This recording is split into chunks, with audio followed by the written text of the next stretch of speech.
Hi Virgo, my name is Audrey Alison, and this is your July 2014 forecast for the month.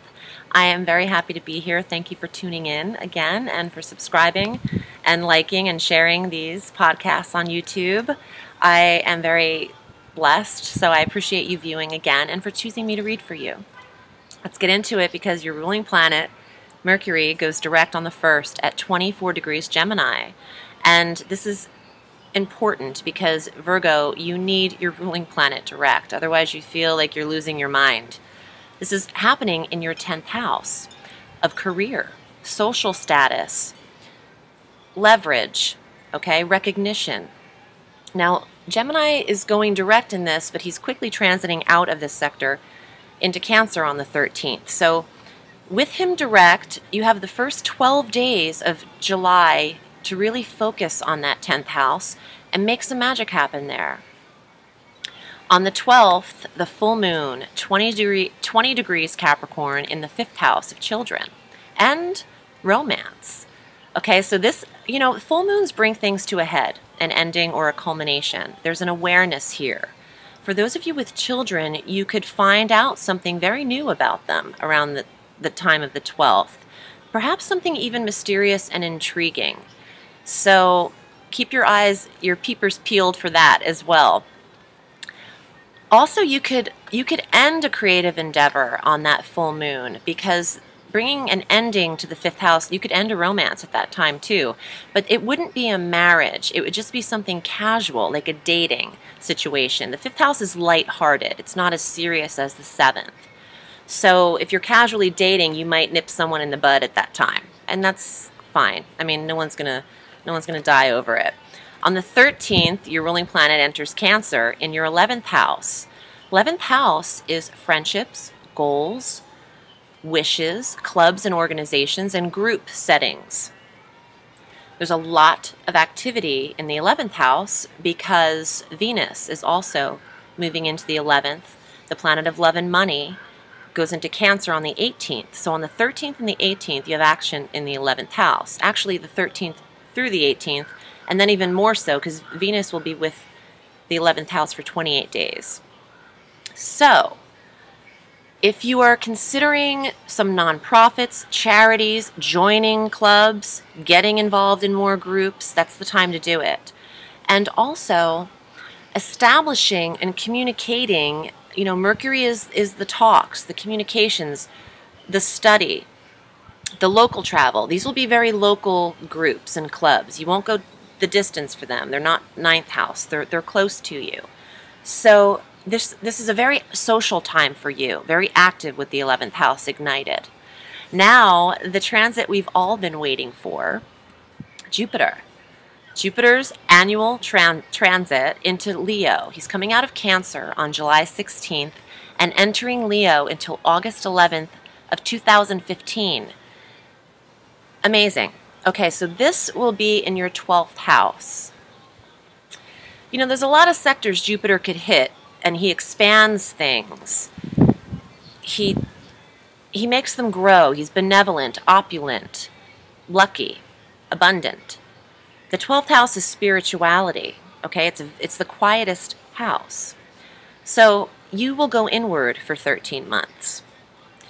You have your social activities with the 11th, but under the film, you're deep, okay? You might be dreaming prophetically.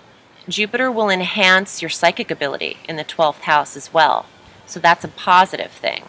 You might be a little more quiet and introverted for you, Virgo, and that's okay too, because Jupiter will then be going into the 1st house for you when he hits Virgo in August. So that's a whole other can of worms. Along with Jupiter in this 12th house, we have the Sun entering Leo like it does every July 22nd through August 23rd. But we have our new moon on the 26th, which is 3 degrees Leo in this 12th house as well. And also Mercury's final transit on the 31st of July is into Leo. So this is illuminating that 12th house of quiet time, of high priestess time, the woman who goes inward, or the man. or the high priest, but the card in the tarot is the high priestess, so it's kind of easy to give it the feminine aspect. So let me pull some cards about the Leo transit. That's what I've been basing my reading, my mini reading on for these forecasts, and let's see what the summation will be for that transit in the cards for you. Queen of Coins, Virgo, Earth, this is your card. This is a woman who has mastered her environment and what she controls in the home. It's the home behind her, and she's picking from her garden. She's got her profit. This is a beautiful card for beautifying the home, and just for the Virgo herself, because it is the card that represents her as the earth sign. This guy is the thinker. He is pondering. This is 12th house. This is reflection, meditation, spirituality, going inward, being quiet. It's good. You know, usually the year before Jupiter enters the first house, it is time to really think about what it is you want and to go inward, because when Jupiter enters your first house next August, he'll be able to decipher what it is he's picking up and manifesting for you. You need to reflect on it. You're preparing for it. It's kind of like the 6 weeks prior to your birthday is when you gain all the information that you've learned and have needed to learn for the whole year. Is 6 months of your quiet time before your solar return, your solar birthday. The King of Cups. Self-fulfillment, finding answers within. So this is also 12th house, water, Pisces, Scorpio, spirituality, mystery, patience, spiritual virtue. The last card, the World, all 4 seasons, all 4 elements, all 4 aspects of the year sectioned and quartered. Earth, fire, water. Yeah, it's all here.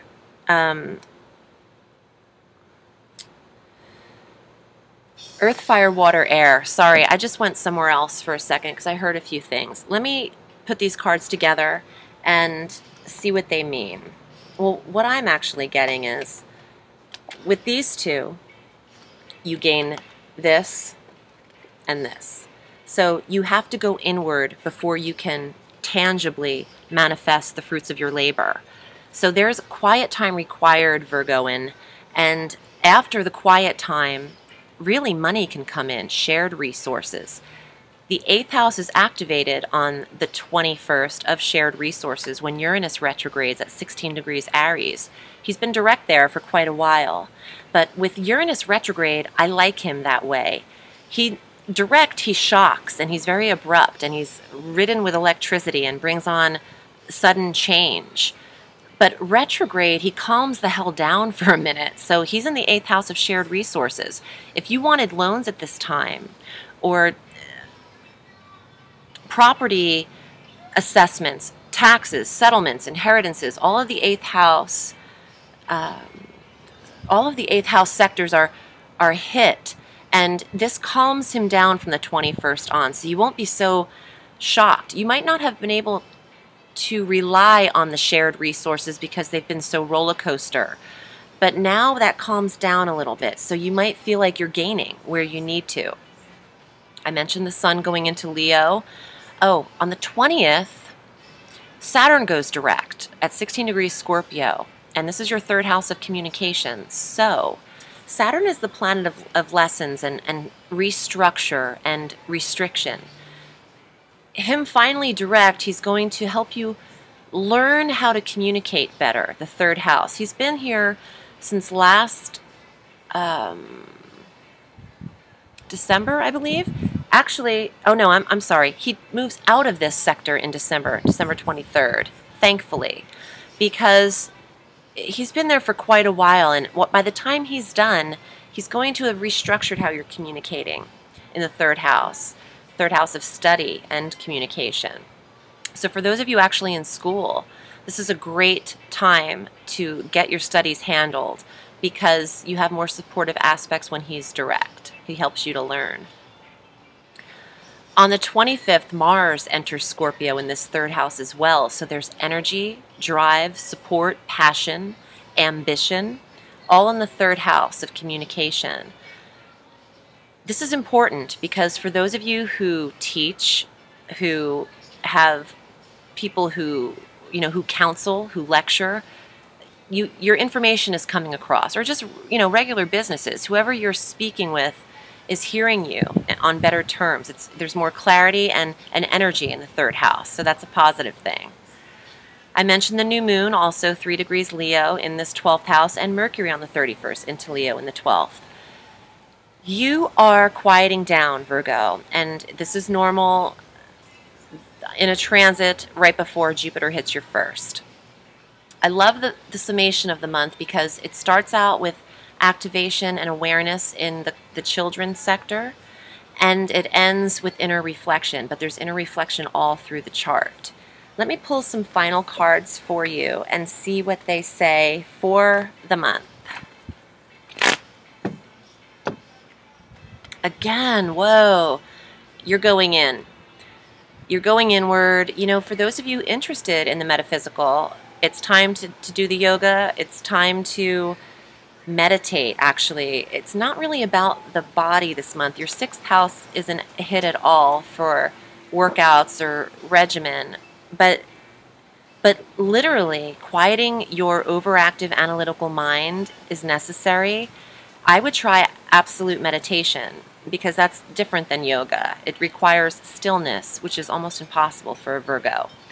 You need to know how to maybe not react.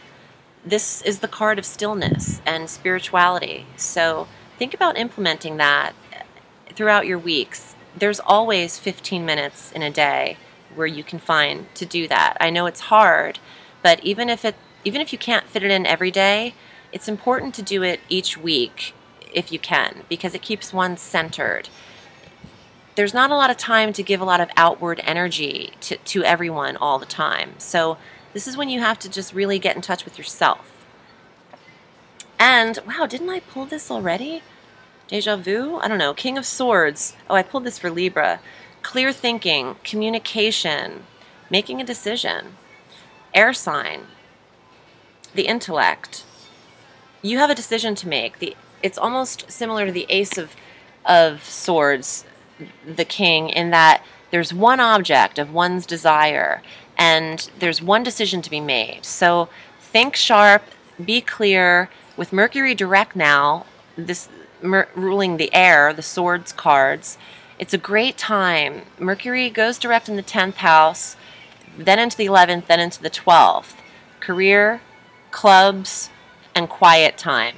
Get your work done in the top half of the month, then relax. Then it's solitude time. Then it's hermit time, which is the card that represents you, Virgo. So maybe you should take a little hermit time for yourself.